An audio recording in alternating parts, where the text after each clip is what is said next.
नमस्कार। समुद्र मंथन की कहानी जो हमारे वेद शास्त्रों में है और उससे जुड़े कई तथ्य या कई और भी घटनाएं जो शास्त्रों में वर्णन है कि समुद्र मंथन से जो जहर निकला वह शंकर जी ने पिया, लक्ष्मी निकली तो उसको विष्णु भगवान को सौंपा गया और राहु केतु की कहानी जिसके कारण सूर्य ग्रहण और चंद्र ग्रहण की कहानी भी वर्णन में है। लेकिन आज के इस वैज्ञानिक युग में इन सब चीज़ों का कोई भी अस्तित्व दिखाई नहीं देता और ये सब झूठा प्रतीत होता है, क्योंकि आसमान में ना तो कहीं कोई राहु है ना केतु है, ना चंद्र ग्रहण और सूर्य ग्रहण के लिए राहु केतु जिम्मेवार भी हैं। और समुद्र मंथन जो कहा गया है तो समुद्र भी कई सारे हैं, कौन से समुद्र का मंथन हुआ, इन सब चीज़ों को अगर देखा जाए तो हमारे वेद शास्त्र में ये बात झूठी प्रतीत होती है। लेकिन ऐसा कतई नहीं है, क्योंकि जो भी बातें शास्त्रों में लिखी गई हैं वह सब प्रतीक हैं और धर्म में प्रतीक होते हैं, तथ्य नहीं होते। प्रतीक है, इसीलिए ये बात जो समुद्र मंथन की कही गई है या उसका जो भी वर्णन है वह बिल्कुल 100% सत्य है। समुद्र, संसार को भी समुद्र कहा जाता है। जिस प्रकार से समुद्र का एक छोर दिखाई देता है लेकिन दूसरा छोर दिखाई नहीं देता, इसी प्रकार से इस संसार में जीवन का एक छोर तो दिखाई देता है, जन्म तो दिखाई देता है लेकिन मृत्यु दिखाई नहीं देती। और लेकिन सत्य दोनों हैं। समुद्र का भी यही हाल है कि एक छोर है तो दूसरा छोर भी अवश्य ही होगा, और लेकिन किसी को दिखाई नहीं देता।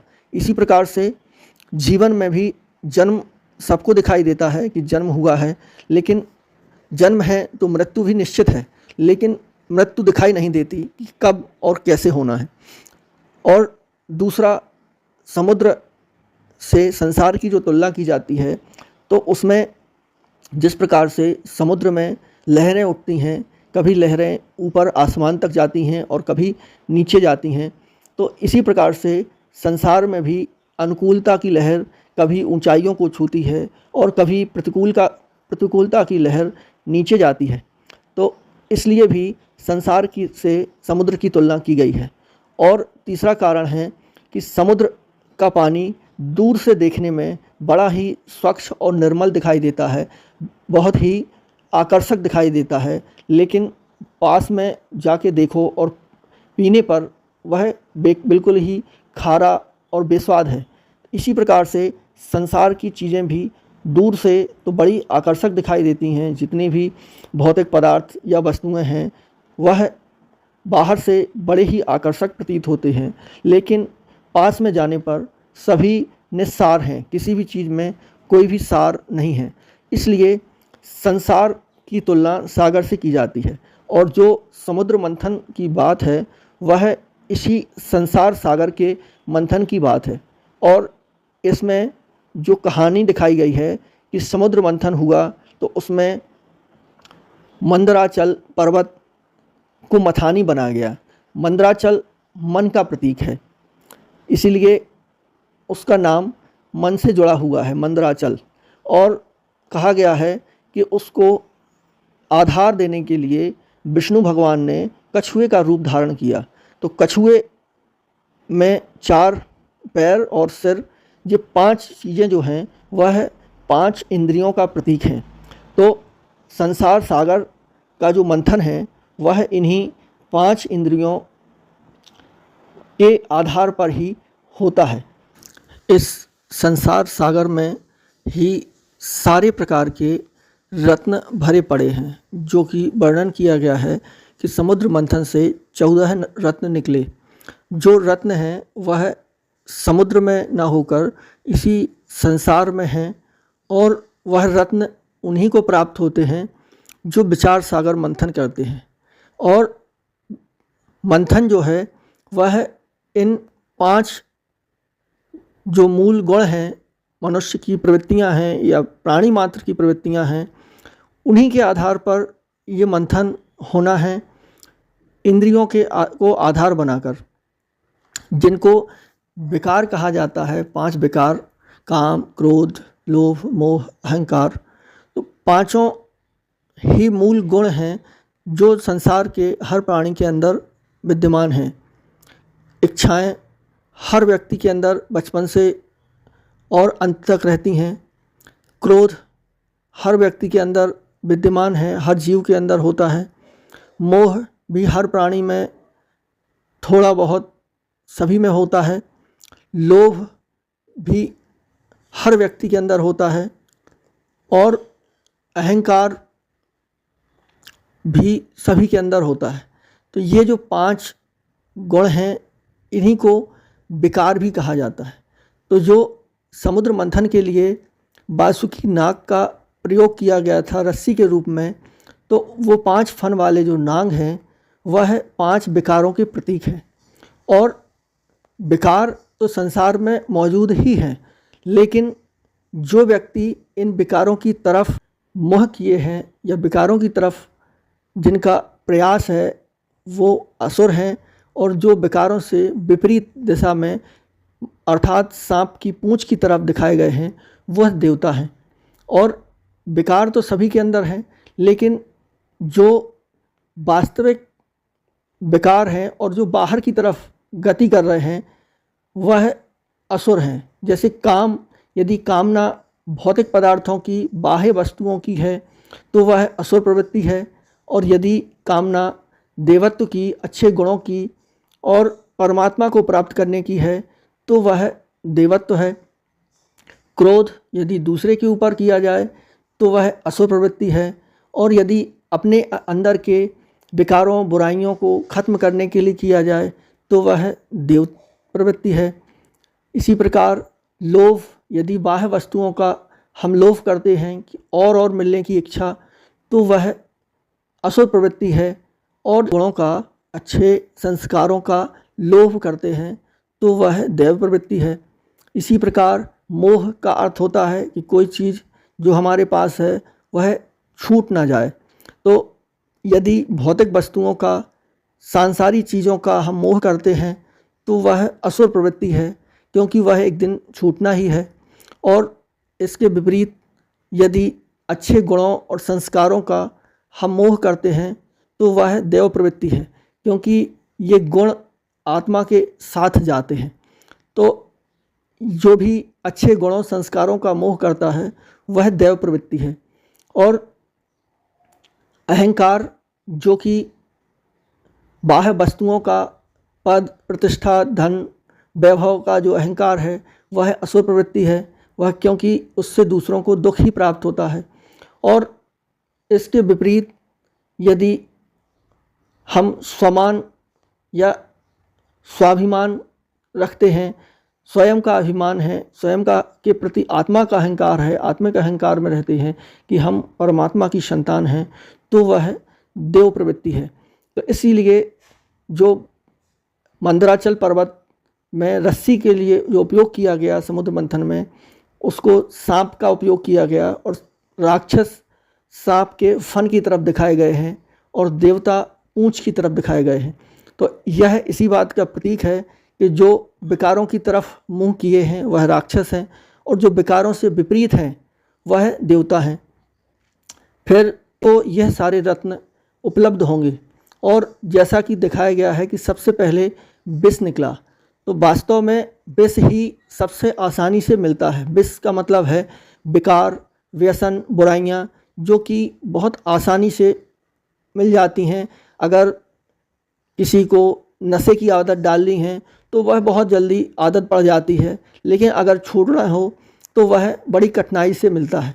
और बुराइयाँ इसी तरह से हैं, जैसे ऊंचाई से नीचे की ओर अगर कोई चीज़ प्रवाहित की जाए, फेंकी जाए, तो वह बहुत आसानी से, बहुत स्पीड से आती है, लेकिन नीचे से ऊपर ले जानी हो तो उसके लिए बहुत प्रयास करना पड़ता है। तो इसीलिए दिखाया गया है कि समुद्र में मंथन में सबसे पहले विष निकला। इसका मतलब विष सबसे आसानी से उपलब्ध होता है। और जो विष का वर्णन है वह वास्तव में ऐसा विष नहीं है जिससे शरीर की मौत होती है। वास्तव में जो बुराइयां, विकार हैं, व्यसन हैं, इनसे आत्मा की मौत होती है। और इसीलिए इन बुराइयों को शिव जी को अर्पित करके ही आदमी आगे तरक्की कर सकता है। तो इसीलिए इस विष को परमात्मा को अर्पित किया गया। उसके बाद दूसरे नंबर पर निकली कामधेनु। अगर हम इस विष को परमात्मा को अर्पित करते हैं और इसके बाद आगे प्रयास करते हैं तो कामधेनु गाय की तरह, जैसे हर इच्छा की पूर्ति कामधेनु से, जो भी मनुष्य जीवन के लिए उपयोगी वस्तुएं हैं वह सब उद्यम से प्राप्त हो जाती हैं। तीसरे नंबर पर उच्चैःश्रवा घोड़ा। घोड़ा गति का प्रतीक है और जब हम इन चीज़ों से आगे बढ़ते हैं और प्रयास करते हैं तो हमारे विकास को गति मिलती है और हम बहुत तेज़ी से विकास करते हैं। चौथे नंबर पर ऐरावत हाथी। हाथी ऐश्वर्य का प्रतीक है और जब हम आगे बढ़ते हैं और गति करते हैं तो हमें सब प्रकार के ऐश्वर्य की प्राप्ति होती है। उसके बाद पाँचवें नंबर पर कौस्तुभ मणि, जो कि सम्मान का प्रतीक है। उसके बाद हमारे मस्तक पर सम्मान का मुकुट धारण होता है। छठवें नंबर पर कल्प वृक्ष। जिस प्रकार से कल्प वृक्ष के नीचे बैठने से सारी मनोकामनाएं पूरी हो जाती हैं, उसी प्रकार से ऐसे व्यक्ति के पास बैठने से या आसपास रहने से ही लोगों की इच्छाएं और मनोकामनाएं पूरी होने लगती हैं। उसके बाद रंभा निकली, जो कि कामना और वासना का प्रतीक है, क्योंकि जब इस तरह की चीज़ें धन, वैभव, ऐश्वर्य लोगों को प्राप्त हो जाता है तभी लोगों के विचलित होने की संभावना ज़्यादा होती है। और विचलित होने के लिए सबसे महत्वपूर्ण 3 जो कारक हैं, कामनी, कंचन और कीर्ति, तो यही लोगों के पतन का मुख्य कारण है। तो इसलिए दिखाया गया है कि 7वें नंबर पर रंभा निकली। उसके बाद अगर इसके बाद भी आगे बढ़ते हैं तो फिर लक्ष्मी, जो कि धन, वैभव का प्रतीक है, वह लक्ष्मी निकलती है। उसके बाद 9वें नंबर पर वारुणी शराब निकलती है, जिसको कहा जाता है कि राक्षसों ने अपने पास ले लिया। वास्तव में धन, वैभव, पद, यह सब आने के बाद ही लोगों को जो नशा होता है दौलत का, पद का, ये नशा ही नाश की जड़ है। और इसके बाद यदि आगे बढ़ते हैं तो चंद्रमा, जो कि शीतलता का प्रतीक है। महान व्यक्ति वही है जो इन सब चीज़ों के होते हुए भी शांत और निर्मल रहता है, बच्चों जैसी कोमलता और निर्मलता जिसके अंदर रहती है। तो चंद्रमा शीतलता का प्रतीक है। इसके बाद पारिजात निकला। इसका मतलब जब ऐसा व्यक्ति होगा तो उसकी सुगंध चारों तरफ फैलेगी। फिर 12वें नंबर पर पांचजन्य शंख निकलता है। तो इसका मतलब है कि जो व्यक्ति इतने सब गुण धारण करेगा तो उसकी ख्याति दूर दूर तक फैलेगी। फिर 13वें नंबर पर धन्वंतरी निकलते हैं और 14वें नंबर पर अमृत कलश। तो धन्वंतरी इस बात का प्रतीक है कि जो ऐसा व्यक्ति होगा तो उसको ये दर्शन मात्र से ही लोगों के कल्याण होगा, लोगों का, और लोगों के दुख दर्द दूर होंगे, बीमारियां दूर होंगी और अमृत तत्व जो कि मोक्ष की प्राप्ति इससे होगी। यही समुद्र मंथन की कथा का वास्तविक आध्यात्मिक अर्थ है। कथा में राहु केतु का भी वर्णन आता है। कहा जाता है कि राहु केतु ने देवताओं का वेश बनाकर अमृत पी लिया था और यह बात सूर्य और चंद्रमा ने देवताओं को बताई थी। इस कारण से यह दोनों राक्षस सूर्य और चंद्रमा को अपना शत्रु मानते हैं और ग्रहण लगाते हैं। वास्तव में अगर देखा जाए तो ज्ञान का प्रकाश और अज्ञान अंधकार कहा जाता है। और जो अमृत है, ज्ञान अमृत, जो आज के समय में भी कुछ संस्थाओं द्वारा या व्यक्तियों द्वारा दिया जाता है, तो ऐसे स्थानों पर भी कुछ लोग वेश बदलकर, जिनकी वृत्ति राक्षसी वृत्ति है, जो कि पहले भी बताया गया है कि राक्षस कौन है, जो जिनका लक्ष्य भौतिक वस्तुएं और भौतिक विकारों को प्राप्त करने का है। तो ऐसे लोग वेश बदल कर वह ज्ञान अमृत पीते ज़रूर हैं और ज्ञान अमृत पीने के साथ ही ऐसी संस्था या व्यक्तियों को जो ज्ञान का प्रकाश फैला रहे हैं उनको ग्रहण लगाते हैं, क्योंकि ऐसे लोगों को देखकर अन्य लोग यही विचार करते हैं कि अरे ये तो वहाँ जाते हैं, तो फिर ऐसी संस्था, उनके कारण पूरी संस्था ही बदनाम होती है। तो यही राहु केतु हैं जो ऐसी संस्थाओं को ग्रहण लगाते हैं। और यह ज्ञान ऋषि मुनियों द्वारा इतने पहले बहुत योग और ध्यान की ऊंची अवस्था में दिया गया था, जिसको समझने के लिए बहुत ही गहरे चिंतन और मनन की आवश्यकता है। धन्यवाद।